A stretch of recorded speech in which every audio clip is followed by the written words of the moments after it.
Hello again, good afternoon, and thanks for joining me on Business.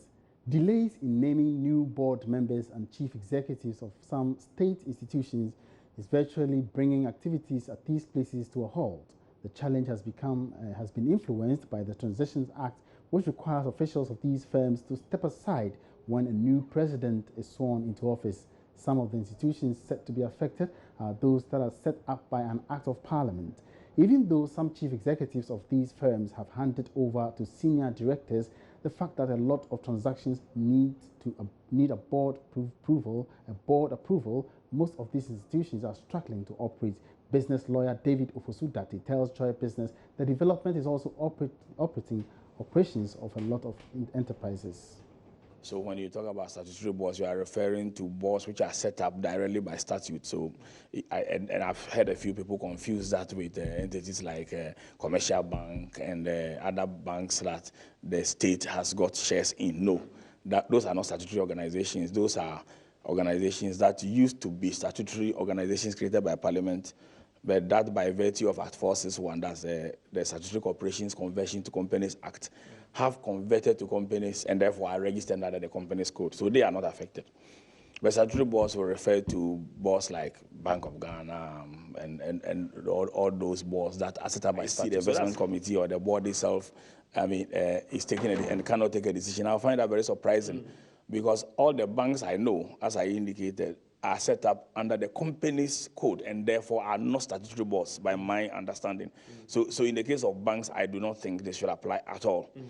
But I've given an example of an entity like, let's say, the Road Fund Board is a typical example. So you have to have that distinction between what is a statutory board and what is not a statutory board. So if it's the Road Fund, that's the example I gave, yes, then your answer is valid because the board cannot disburse things. And I have, client contractors who have, are in that situation. But other than statutory boards, banks should be functioning normally. What about the Bank of Ghana? Oh, that's a separate animal. And the Bank of Ghana that takes us into a completely different realm. Now, that's a statutory board, by my definition. And if you notice, that is where Okudjato's case comes in. So in that case, there is a ruling of the court, and then there is the Transition Act, and there is the Bank of Ghana Act. I don't believe Bank of Ghana board, to the best of my knowledge, has ceased functioning because the point is the entire board runs a monetary policy committee and all those things that enable us function. I think those type of boards, and again, if you look at the fact that we have got an IMF program, which ends in September, I do not think those boards will have challenges functioning at the moment. Government is expected to kickstart the process for renegotiating aspects of the IMF program as it opens formal talks with staff of the fund next month. The mission's visit, which is likely to happen early February, is part of the fund's plan to engage government over its concerns with the country's program. But what are the likely areas these talks will focus on? George Uafe tells us more. The visit by the IMF staff mission, which should have come on from next week, is now likely to take place early February. Joy Business understands the mission want to come at a time that they can get a clearer picture on how the previous administration really spent, as well as revenue mobilized and other critical economic data.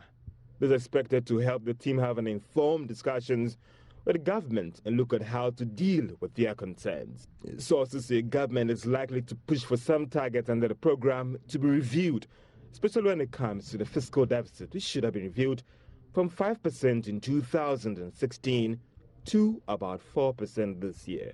However, with reports that the deficit will be more than 8%, persons close to this government say it might not be fair for the IMF to still push for the 4% deficit target this year. Another area that discussions would focus on is to take a second look at the program's target of cutting down on expenditure and raising more taxes, especially when this government is planning to cut down on some taxes. For some, the expected review of Ghana's program is critical because of its impact on the new administration's plan of reviewing some taxes and even how much it can spend for this year. Others are also worried about the signals it will send the investors when this administration really goes ahead with this move. That's all in business for now. Join me shortly on the marketplace for more business updates. My name is Emmanuel Apoachi. We are fit.